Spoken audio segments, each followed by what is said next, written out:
Das eben war der wundervolle Sound von Red Switches, die ich aber nicht mehr sehen kann und deswegen wechseln wir sie aus mit den Keilbox Jades. Viel Spaß mit dem Video.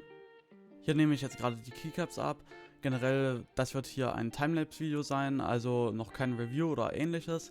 Das heißt, ich werde euch jetzt auch nicht mit irgendwelchen Daten vollballern. In diesem Prozess werde ich hier die Keycaps abnehmen, dann die Switches rausmachen, zwischendurch auch immer die Tastatur reinigen und auch die Keycaps reinigen. Am Ende des Videos gibt es natürlich auch wieder einen Soundtest, wie die Tastatur jetzt klingt. Dazu müsst ihr noch wissen, dass ich die Tastatur noch nie benutzt habe davor, vor dem Soundtest, und dadurch konnte ich mich noch gar nicht gewöhnen an die Switches. Jetzt mittlerweile habe ich mich an die Switches gewöhnt und ich mag sie sehr, aber das ist jetzt kein Review, das heißt viel Spaß mit der Timelapse.